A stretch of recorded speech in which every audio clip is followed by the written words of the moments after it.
What's up guys, the Snowman here, back with a fun tennis video planned for today. It's my top 10 male tennis players of all time.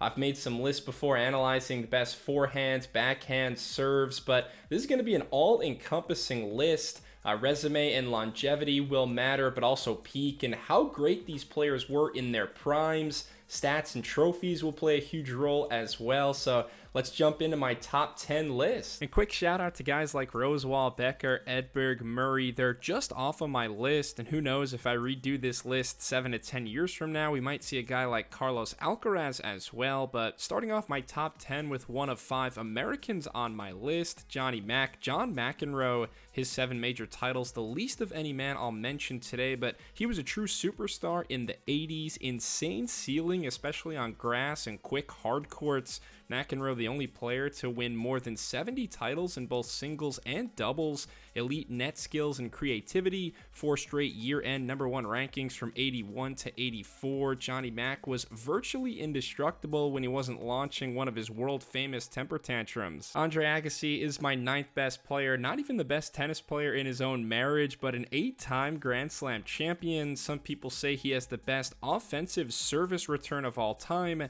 Agassi, a hard court savant, but also one of 4 players in the Open era to achieve the career Grand Slam. Federer, Nadal, and Djokovic, the other 3, so some legendary company to be in. Agassi had supreme longevity as well, essentially 20 years at the highest level, 16 of them ending in the top 10. Next up is Ivan Lendl, the most dominant player of the 1980s, his major count ending at 8, but 19 major final appearances, the 4th most all time. Lendl quiet and stoic off the court, but on it some thunderous ground strokes to complement a blistering serve. His 270 weeks ranked #1 were the most all time until Pete Sampras broke that record in '99.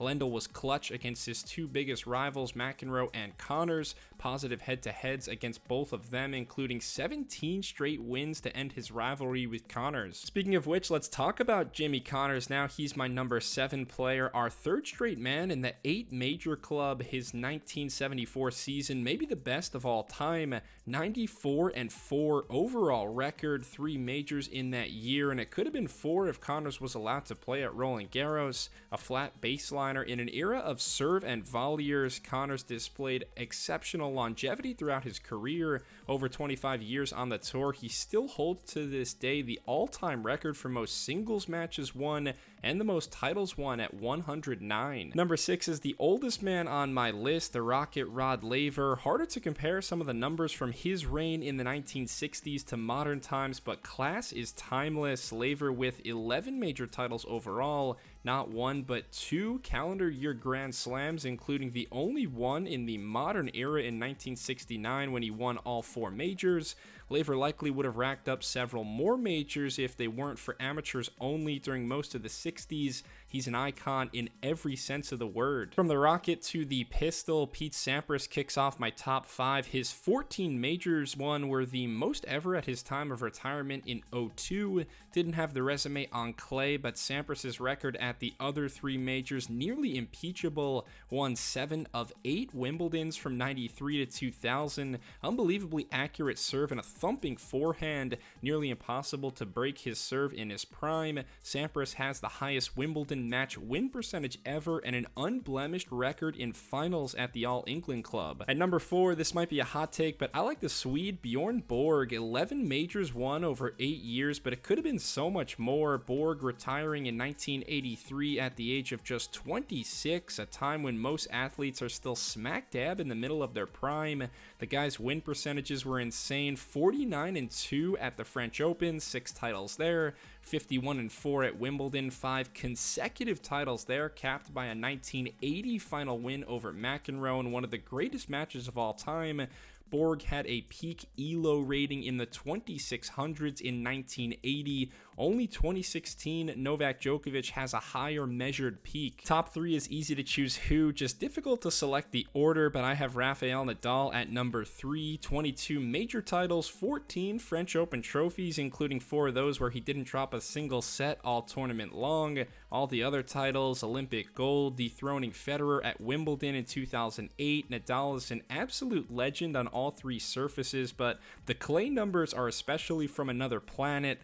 112 wins, 3 losses at Roland Garros, an 81 match winning streak on clay from 05 to 07, most clay court titles ever with 63, won at least one clay title from every year from 04 to 2022, and a perfect 14 for 14 in Roland Garros finals. Number 2 is my personal favorite, the great Roger Federer. So many different ways we can parse his 20 Grand Slam titles and incomparable 20 plus year career. For me, I always point to the dominance from 04 to 07, 11 majors in 4 years, a 315 and 24 match record in that span. Fed holds countless longest streak records, most consecutive weeks ranked as world number 1 at 237, most consecutive major final, semifinal, and quarterfinal appearances, longest winning streak on hard court at 56, longest win streak on grass at 65. In short, the Swiss maestro was impossible to beat in his heyday. I see him as the most creative and inspirational tennis player that's ever lived. Finally, we get to the top resume. The objective number 1 career in men's tennis history is that of Novak Djokovic, most major titles of all time with 24 and counting, most total weeks at number 1 with over 400 and still going up, most year-end number 1 titles at 8, most year-end finals trophies at 7, 3 times in 2015, 2021, and 23, just 1 match win away from a perfect 28-0 at the majors. The numbers were all in Novak's favor, best service return and defense ever, most clutch player in the history of the game, and his record against fellow top 10 players is unbelievable, best winning percentage against top 5 and top 10 players ever. Djokovic played his very best against the other elite players in the game. Thanks a lot for watching my top 10 male tennis players of all time video. Please leave a comment. I know there's a lot of good discourse on the internet with things like this, especially involving the big 3, so let me know your opinion, what you agree with, what you disagree with. If you enjoyed it though, please give me a thumbs up and subscribe to the Snowman Sports Media for more tennis content and weekly videos. Cheers!